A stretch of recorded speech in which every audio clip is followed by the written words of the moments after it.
So this is a maple crotch. I cut it down a couple weeks ago. And we're going to attempt to turn it. I don't know if this little baby, we're going to make it. And for a couple of things you look at when you get a crotch, most of the time, the one side is a little more concave than the other side. Unless there's some feature you want to capture, you want to use the concave for the inside because you take off less wood. And then it's nice if these two pieces are pretty much the same. They're a little different. As you can see, it actually makes it a little nicer. And I always drill this a little bit. This thing is going to be a little bit, it ain't going to set right there in the middle. You the same length? Same diameter? No, the same diameter, because you cut them at the length, okay? And the thing is, too, what you want to do is you got to make sure that this is going to be a little longer than the width, right?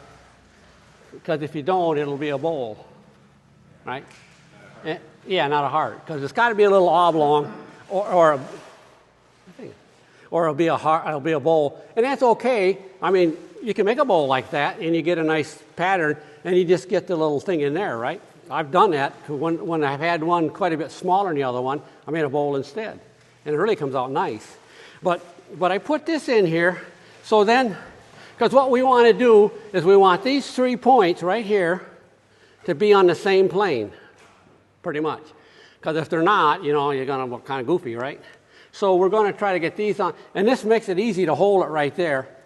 And then if you got big stuff, like the 18-incher I turn, and some of those stumps I turn, I can't pick it up, right? So I drill it down good, and it accomplishes a couple things, because it gives you good solid wood, and then it stays there on the drive spur, and then you can pry it up with a lever, right, and crank the tailstock up. So that's quite handy. So, well, that's got a bigger, this thing is going to get in my way. I can see that. So what we'll do,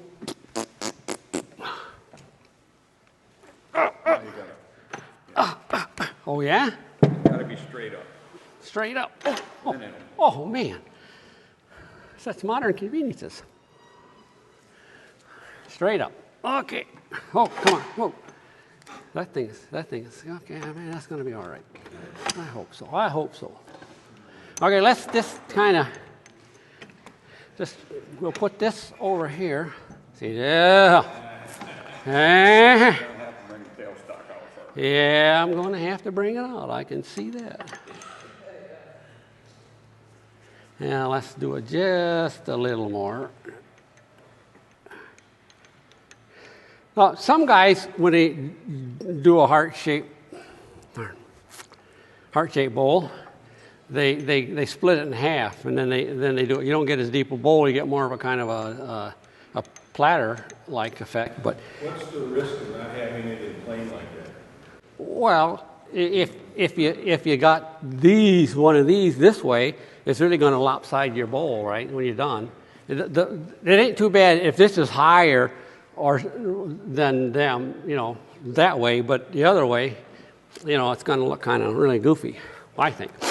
So, and then if there's a feature that you want on there, like a branch or a knot, then you kind of compensate for that, and you kind of figure where it would normally be, because that would stick up, and that'd be all right. Yeah, well, I think we're going to live with that. I got this handle from D-Way, and I use their tools. It's Rockwell 67 on the hardness. Super hard. Lasts a long time on those old dirty stumps I turn. But it works quite well. But I didn't like the handle because it kind of cut into me. So I took another handle that I had, a wooden one, and I hooked it on there, and it works pretty good. But I won't need to hold it way out there today with this little thing. Hopefully. Okay, a couple of you big guys sit on this thing.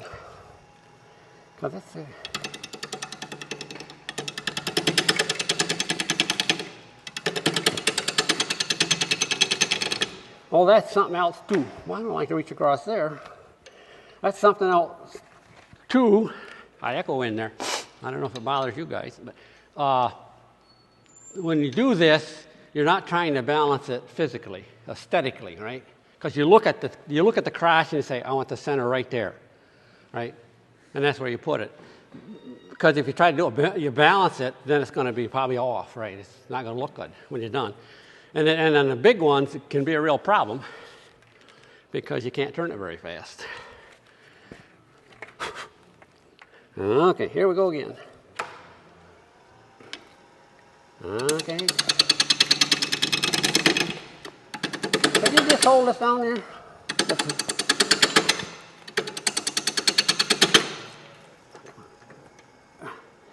Dry spur.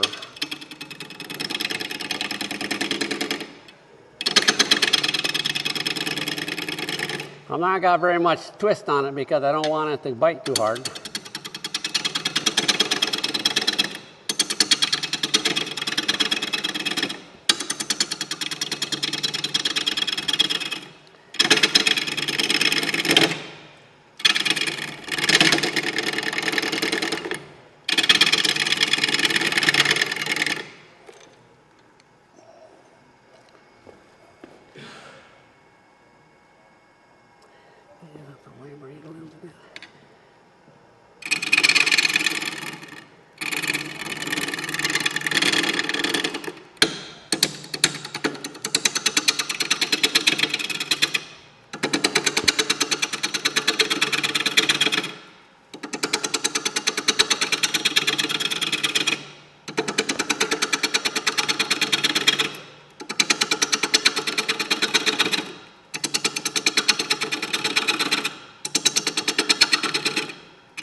Some guys move the tool rest when they're running, but I don't like to do that.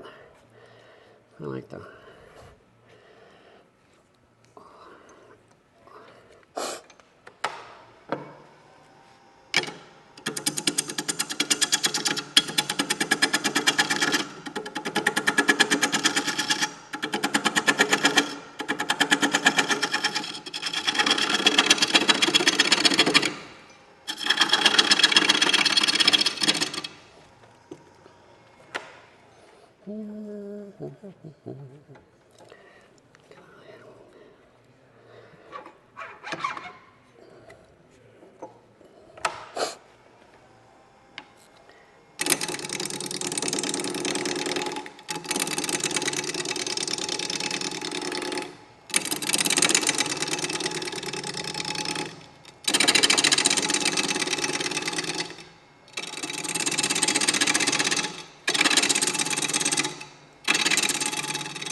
One of the things I noticed that some of the younger turners who haven't had the experience, you've got that bowl gouge pointing almost directly up. And when you do that, you have the risk of if you take too much, if you go in too deep, having a huge catch.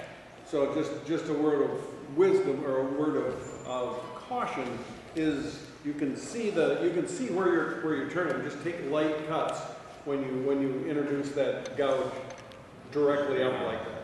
Jeff? Yeah. I'll tell my beginners, when they come into my shop, there's 2 times to turn. 10 o'clock and 2 o'clock. If you're going to the left, it's 10 o'clock. If you're going to the right, it's 2 o'clock. Don't ever turn at noon. Okay. Beginners, don't turn at noon.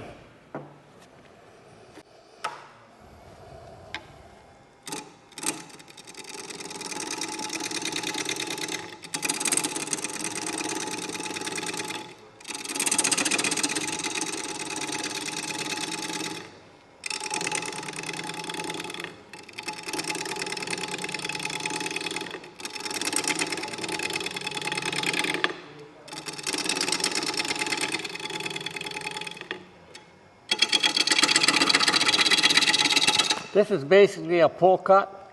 A pull cut is anchor, ABC, anchor, bevel, and then cut. And you get it anchored, you put the bevel on, and then you can tip it and cut it. Handle down.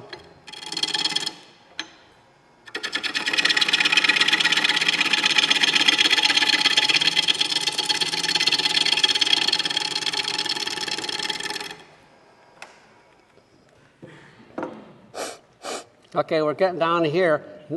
Now, what I want to do is I want to come this way on this, because if you don't, you'll more than likely split this out.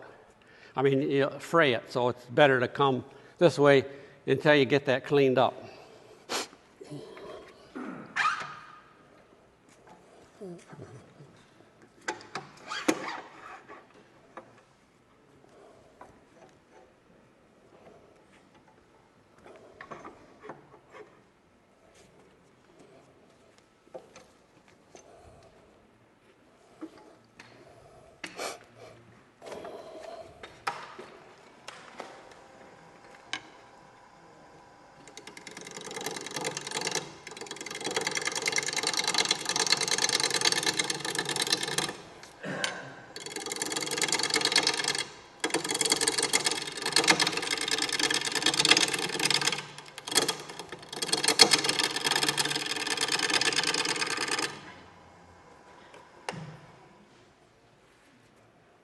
And what we want to do is we want to get all these, because they're flats there, we got to take more off.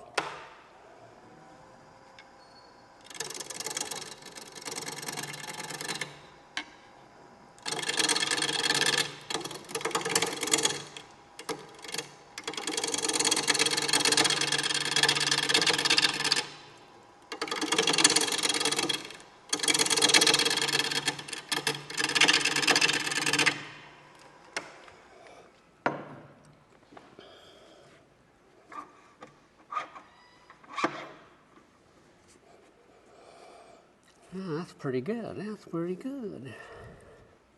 Got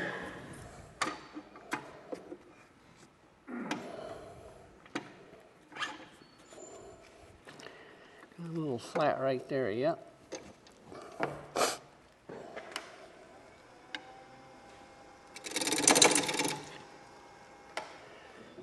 I think I'm a little high.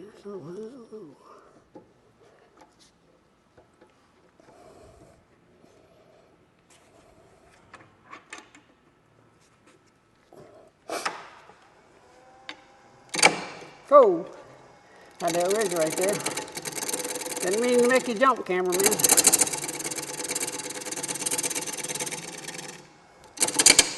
Come on.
That tailstock little guy is not really going to be real good here.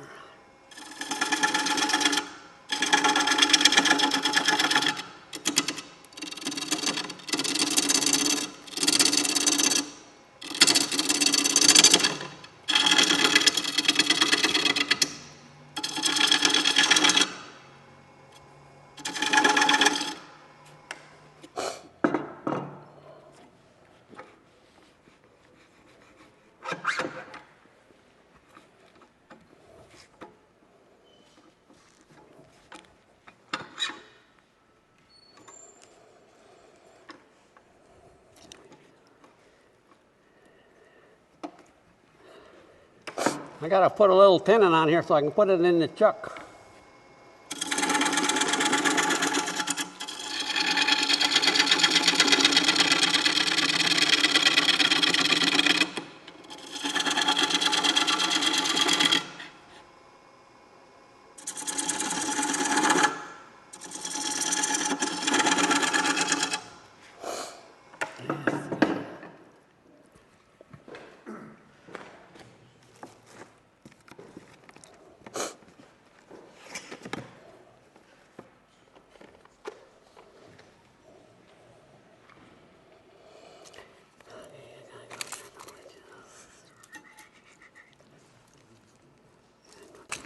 It would, just for somebody, for some of the beginning turners, as you try to explain what it is that you're trying to do. You're pulling your tape measure out and you're doing things, and they don't understand why you're doing what you're doing.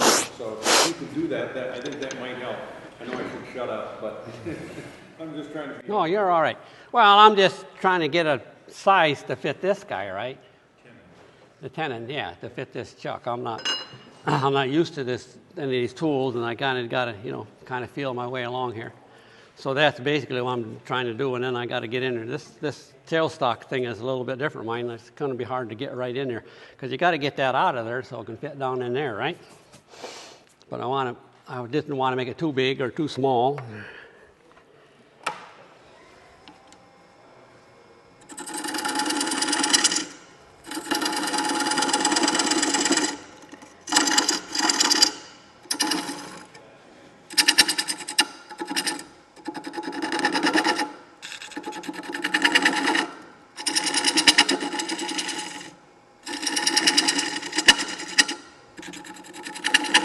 Boy, it's going to be a pain.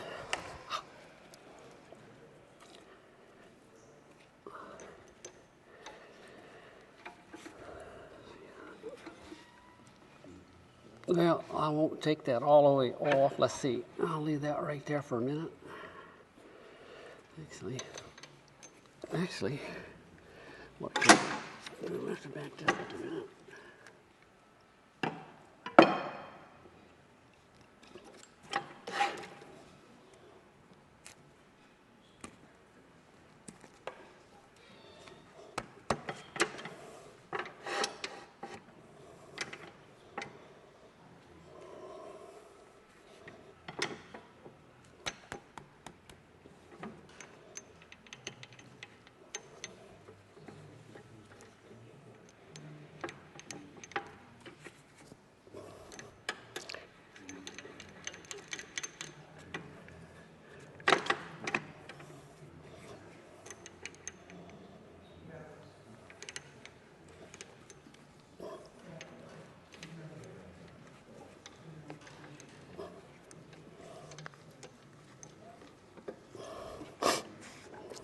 Now I want to get more of the shape I want here before I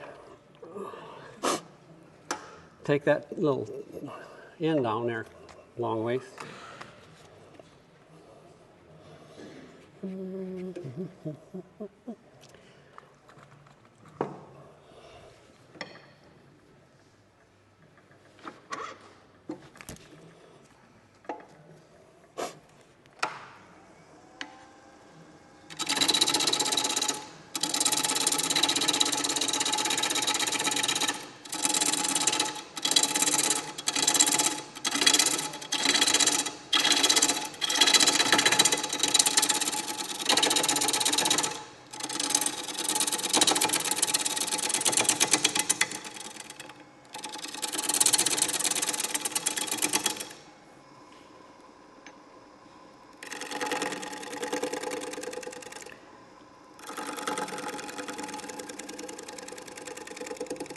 I'm going to use my skew now.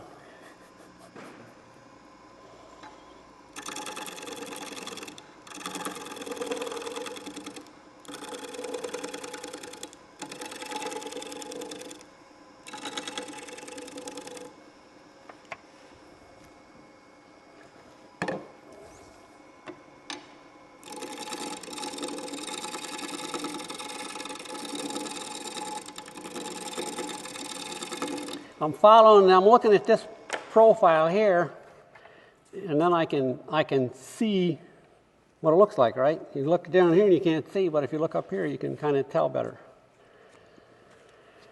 Yeah, we got to do something with this here, I think.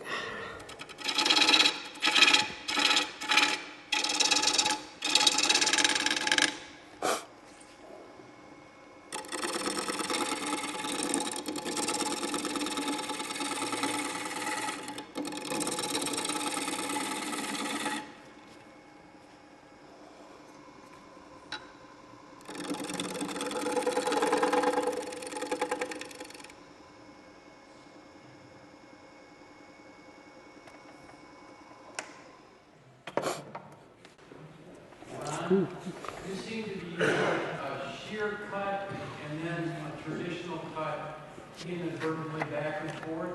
Do you have any idea, I mean, how do you decide when you're going to use a shear cut like that as opposed to a traditional? Well, that's really not much of a, well, it's kind of it's not really a shear cut because it's more of a, that one, the shear cut, you got to get it more on an angle. I'll do that in a minute. Yeah, it's kind of more like a scraper or whatever, you know. I'm just kind of, that's what I use when I do ball bats or rolling pins. Use that cut, and you can clean them right up in a real hurry. Okay, let's see. I'm gonna take this down.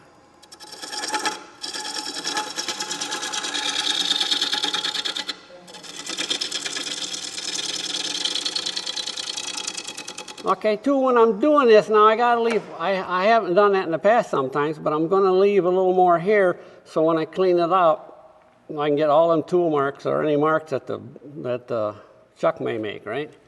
Because I've done that before, and then you get a little, you know, you come across 30 bowl, come down, you got a little divot in there, and you go, well, no, they don't look too good. Now, let's see.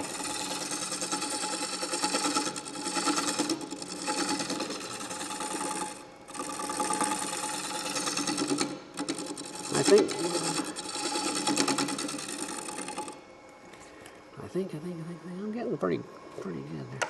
It's just that it's kind of a little awkward here for me.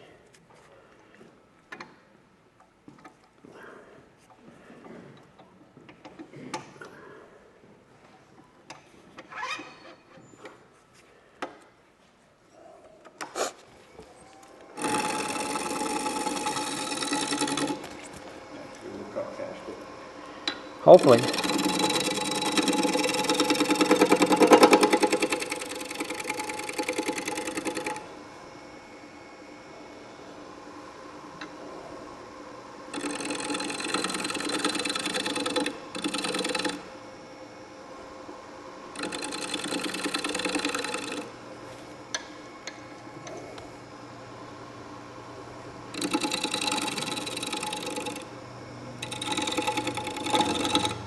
Okay, now I'm going to put the handle down, try to get a little finer cut.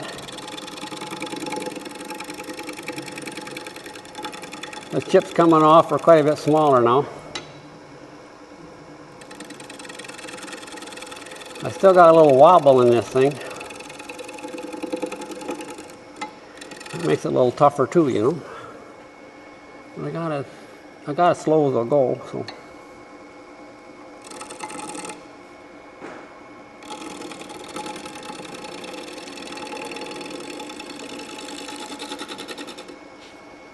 I reach down here to turn it off. You see that?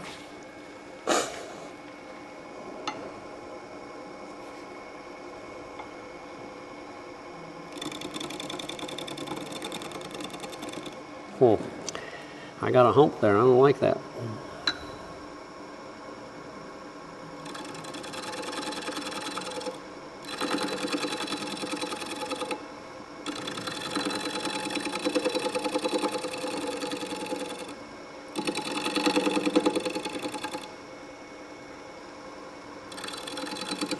Ah.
bounce.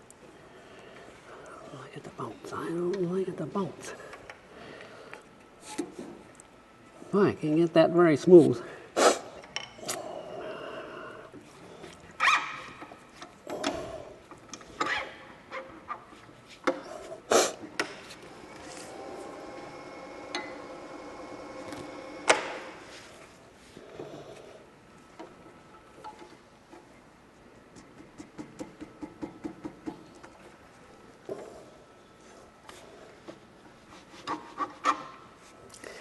See, I'm making a lot smaller wood chips.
Oh, hey, what's your button?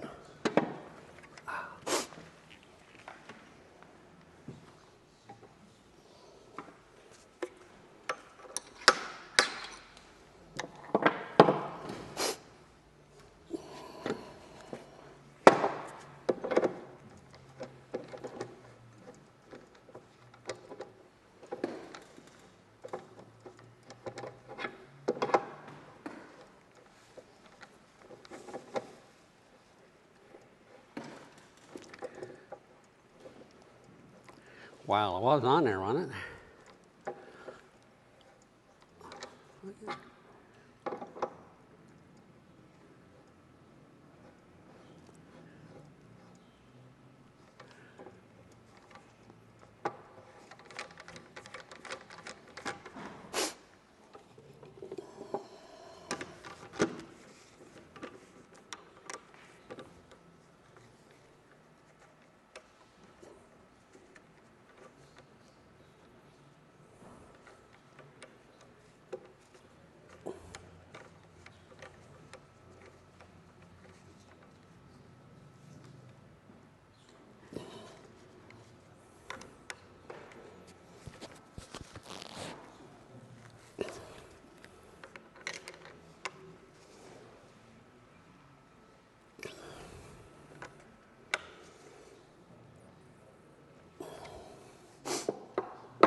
Okay, now we're going to do the inside.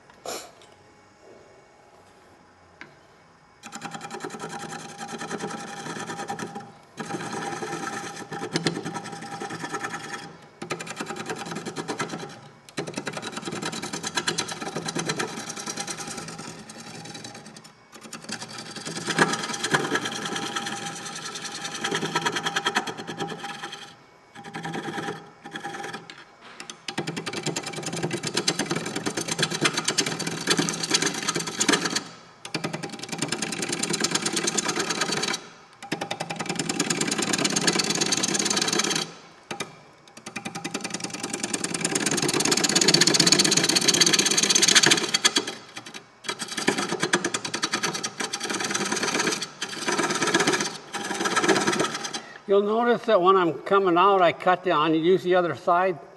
You can actually remove more wood that way.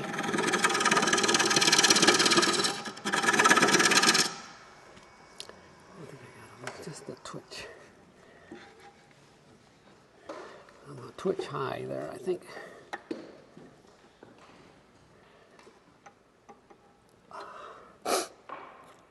Now it gets a little sensitive because I don't want to go out. I got to be careful here on the edge. It's hard to see it.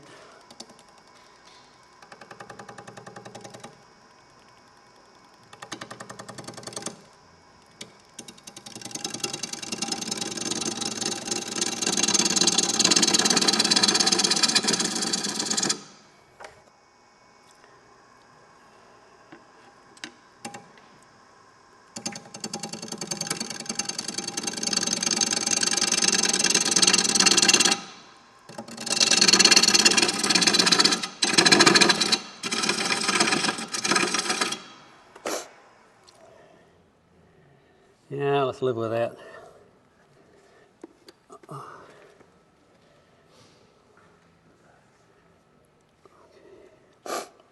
And what I'm doing, when I go down on the outside, I'm starting on this side of my gouge instead of this side, because I'd have to get way over here. And when I do it on this side, I already got bevel support before I have to cut. This way here, you got to be real careful. You blow off the edge. So it's just a little. I don't think it's in my way.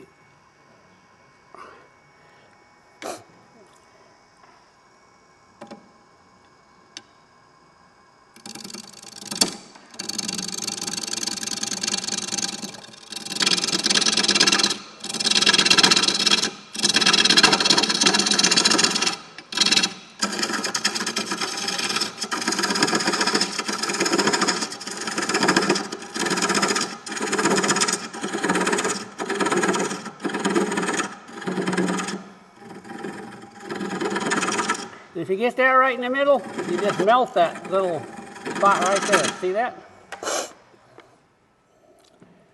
Ooh, got that thin. Okay.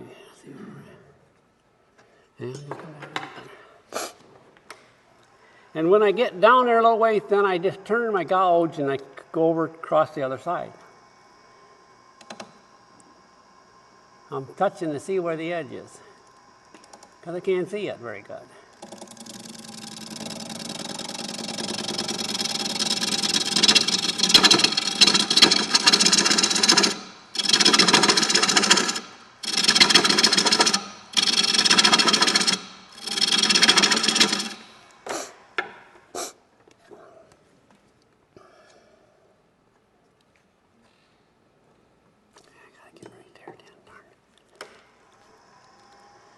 If I get that damn thing.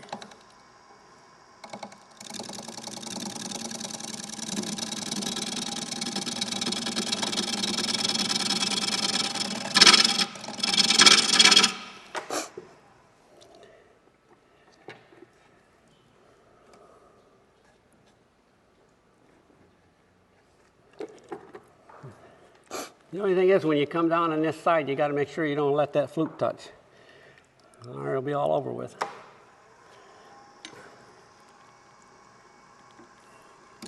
Oh, come on, don't do that. Oh. Oh, didn't want to do that. Darn. Well, ain't going to be a heart-shaped bowl now. Darn it. Darn it.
Right out there, darn.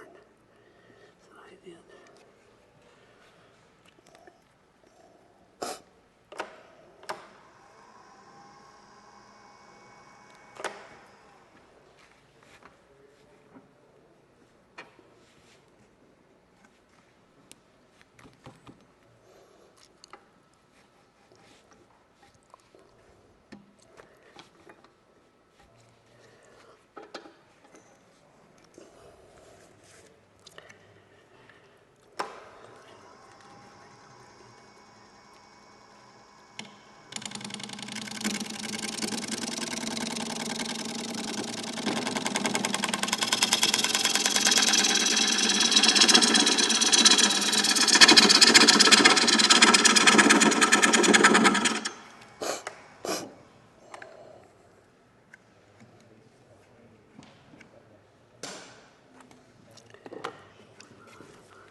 I got to take it a little easy now because it's, the shape is coming down, so I can't push right in or I'll go too thin. So I got to kind of ease it over a little bit.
Now now I'm coming down, I'm just kind of letting the bevel ride down that edge, and I'm picking it up on the right side as I look at it.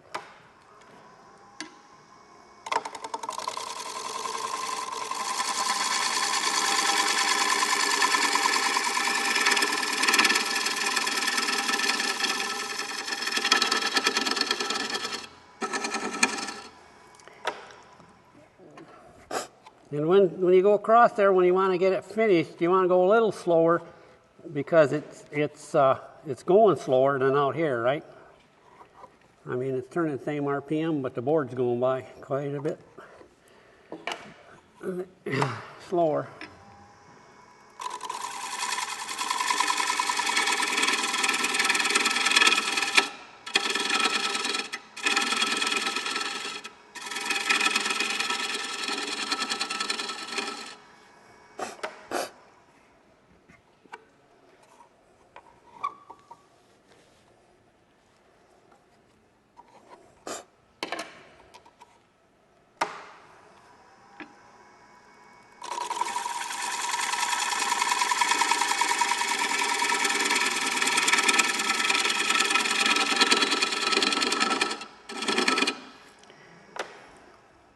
One thing I try to remember to do when I'm when I'm doing this is when I get done cutting, I pull straight out because I have, you know, just kind of, oh yeah, oh man, I just ruined that baby, right? Because if you hit it, so yeah. Well, so and I did it a couple times here. I didn't pull it straight out. I'm, you know, a little nervous, and then I'm not used to this setup. But it's a good practice to get into when you're doing any bowl, no matter what, or come in, and then when you kind of just pull straight out, because if you know you kind of let go of that end to turn the switch off, and this end goes blip, you just ruined it. So, you know, just a little tip there. Oh, I got a ridge there. Well, it's going to be there now until I sand it. Where was I at? Ooh, we're pretty near done. Good thing, huh? Yeah, I got just a little ridge there. Let's see if I can get it out of there.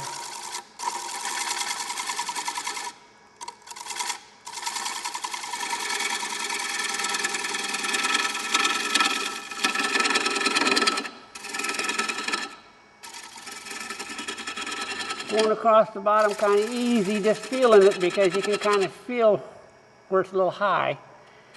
I don't dare take it down too far. Did you ever make a funnel? Well, I have. No, you look in there and you say, what's that thing? Oh, that's the glue block, you know, or the waste block or whatever.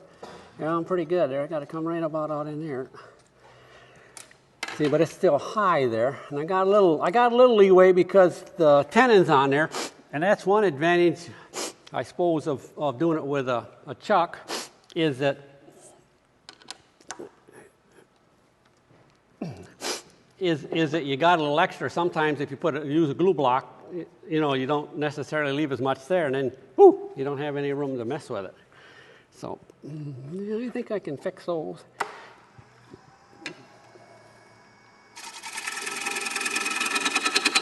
And we'll just go across there real light, not take too big of cuts. Get right in the middle and that thing just melts away, just like your boring bar, right? You get it dead center and it'll just melt that little. And if you got a preference, leave a little projection rather than a little divot. Because the projection is easy to get rid of. The divot is a little more trouble. You know what I mean? Well, I'm about right where I want to be, I think. So I got to just clean that up a little bit right there because I got a little high right there. I can feel it. So let's move the tool rest in a little bit. Look at. And I got the flame right down the middle. Can you believe that? I don't know if you can see that on there. You probably can't see it too good. Oh yeah, you can see it. See the flame right there? What they call a flame? That's what you want, right? Because even when you sand that, after you sand it, it will actually a lot of times raise up, right? Which is all right. It adds something. And then they tell me if you sand that down, then you get what they call chatoyance. Like you can get the way the light refracts off in it and stuff. But I've never tried that. But I've been told that. So.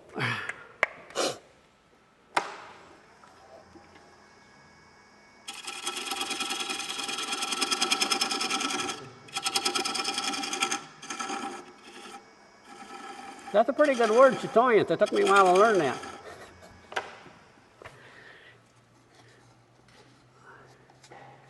Yeah, just a little more, and then we'll be done with this baby.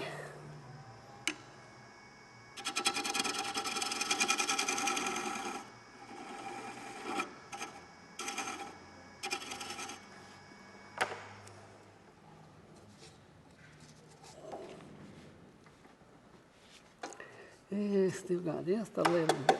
Ah! I forgot to check. Yeah. Well, I bumped it a little bit, I guess. I moved it. That's what happens, you know. Turned with all these professionals here. So now, I think we're done with this side. What we're going to do, let's get this guy moved over here. Okay, now I gotta do the bottom. I gotta do the bottom. I got this mini Barracuda. I got his big brother 8-pounder that I usually put up here, but it wouldn't thread on this thing. It's inch quarter. I made this little tenon yesterday so I could make sure it's tight. And the big guy looks just like this, you know. And I put this guy on my tailstock when I do those, and you don't want something too heavy, right? Because, you know, the inertia would twist them up, so I do that. Okay, now I got to get the tailstock back up here. And see, one nice thing about this too is you kept the point, right? So your axis is there, and so you want to keep that tenon on there if possible, because if you don't, then it's a pain. It ain't gonna have a very big foot on it though. I don't know if I like that, but I'll have to take that down because I left that little ridge there so I could take that out and get all that out of there, hopefully. But then another thing, some people really like to use a glue block. Well, if you use a glue block, then when you rough it out and got your thing here and you glue it on, it's very difficult to get it exact. So then you got to go back out on this edge, right? Or using a chuck, you don't have to do that. Because as long as you chuck it up right, you don't have to go back out there and touch up this edge. You can just leave it. In some ways, you know, and then it might be easier, I don't know, but because you got the headstock in a way, it's probably easier. But I don't know. I like to do it the way I do it, and I got accustomed to that. And like I say, I find that if I go in there, great. And that's even like when I'm roughing it out. If I tip it, it really catches and it cuts like mad. So I just use the end, kind of easy.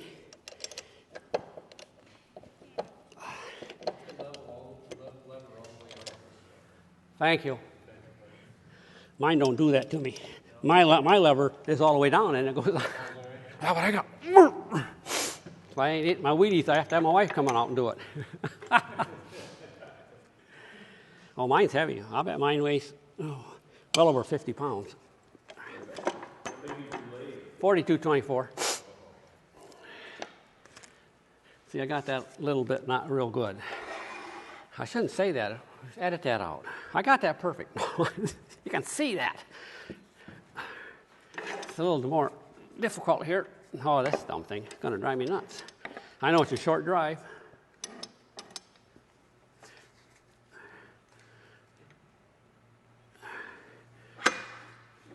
Yeah, it's always a little difficult when you're not used to the equipment, right?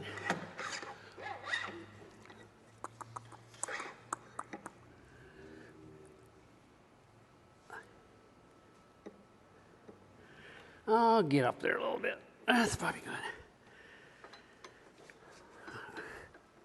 Oh, this thing does move, don't it? That's good. I think with that line.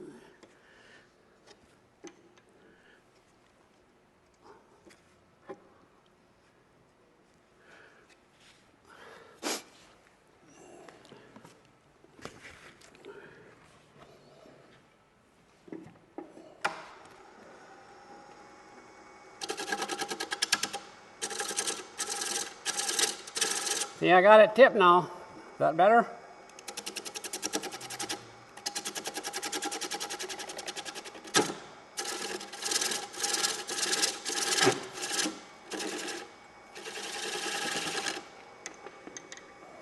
I'm going to take that tenon right off and hope I got enough stock there to put a foot on it. If I don't.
Oh man, I don't like that.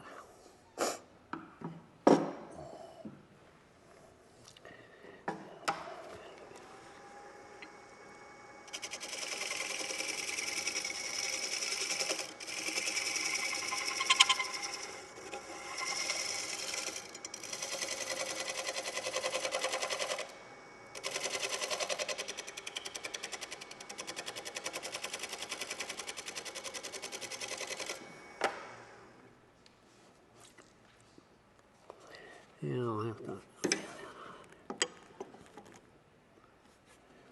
I don't want to take too much more off there.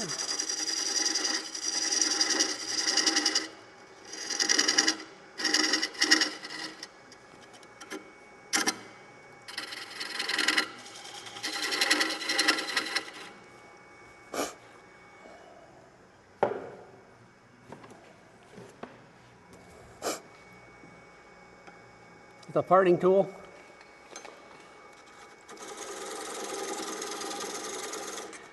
And when you probably know, but when you use this thing and you go down to part, one of the problems with a parting tool is if you part off, it don't do a clean cut. So you don't want to do a lot of, it's better to take it off with a bowl gouge or something.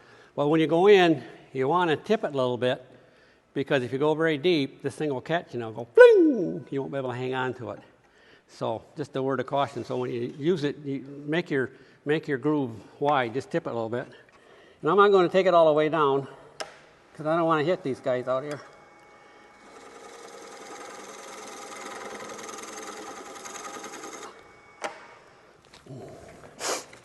This baby is really quite useful. It's not heavy duty, so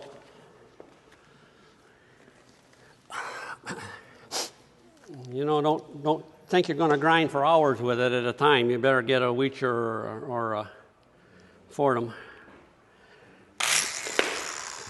Oh, I got the dumb switch on. Makes me jump. I should have checked that. Well, normally it isn't in the box. It's hanging on the wall, I didn't check that. And I got this got carbide little nuggets.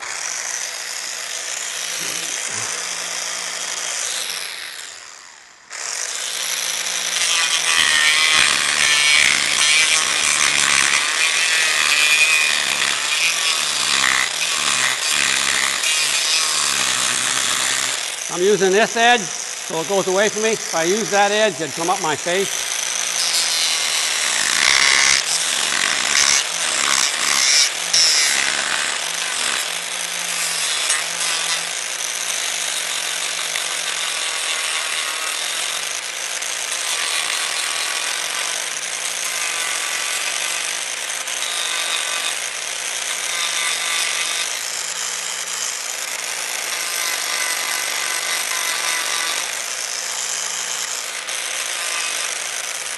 This also works really good to going in there if you got a little projection in there.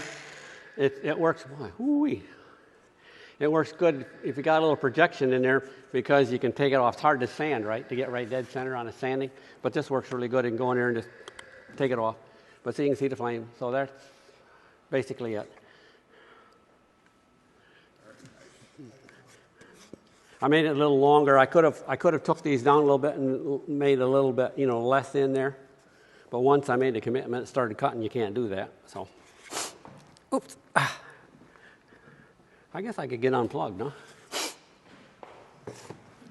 This video was made possible by a grant from the Future Girl Foundation.